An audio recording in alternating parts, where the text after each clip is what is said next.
I've been in and out of this hearing, but I heard the opening statements and listened to a good deal of the questioning this morning. And I will tell you that if there's one thing that I hope those leading these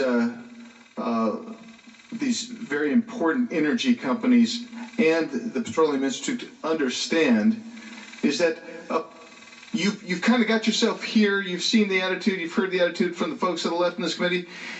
It's because of your appeasement.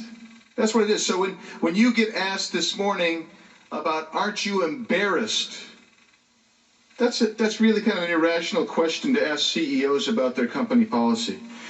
To ask and to vilify you and basically say, will you repudiate your membership in a manufacturing institute, to then say and repeatedly ask the question and to badger you.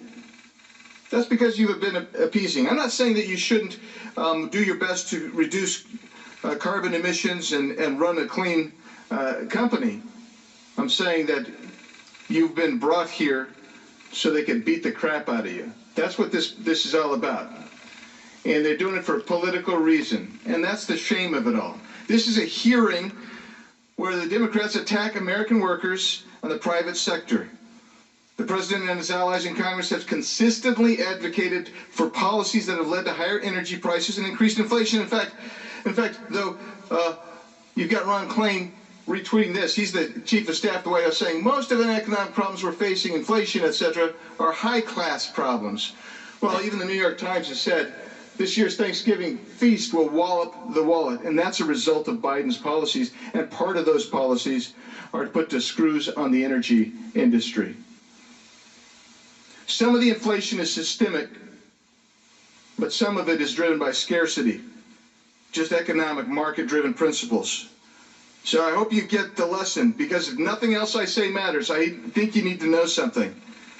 These folks would regulate you right out of business tomorrow if they could. Don't pretend otherwise. No matter how good a corporate citizens you are or how sincere you are in trying to reduce carbon emissions. That's the purpose of this hearing today, to lay the foundation to get rid of you. And at the same time, the purpose of this hearing today, to lay the foundation to get rid of you. Wow. And at the same time, you see the hypocrisy or inconsistency of this administration. Here's one dated today, this very morning. You've got Amos Hochstein, the U.S. State Department Senior Advisor for Energy Security, saying energy producers, particularly OPEC, should be increasing its output. Here's one from 2 weeks ago. U.S. worried energy supplies not meeting demand. That is where we're headed in the future.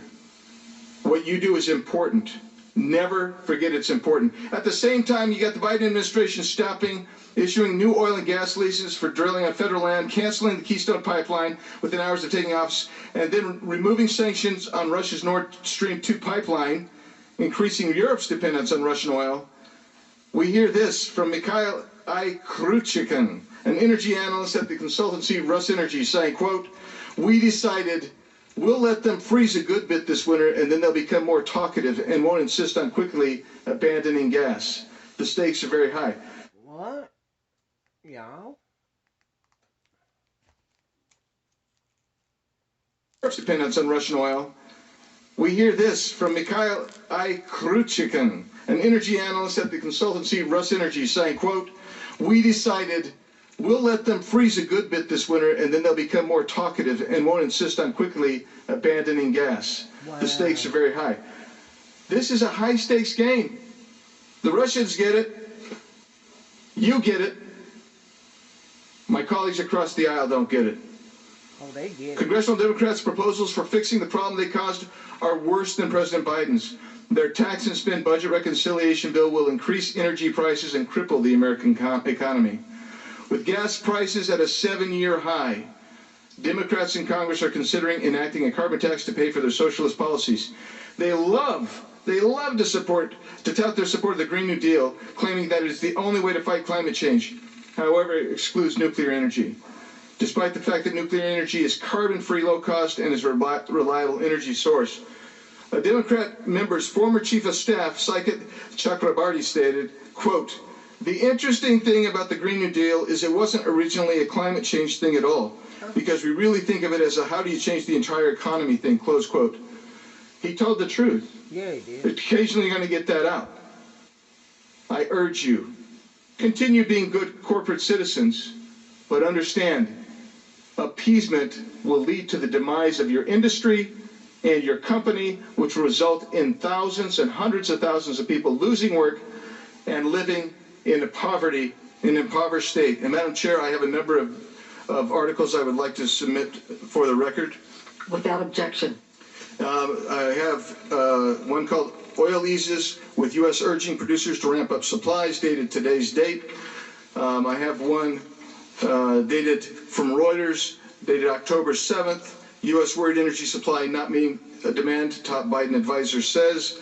Then I have additional ones. Let's see here. We got, as Europe faces a cold winter, Putin seizes on the leverage from Russia's gas output from the New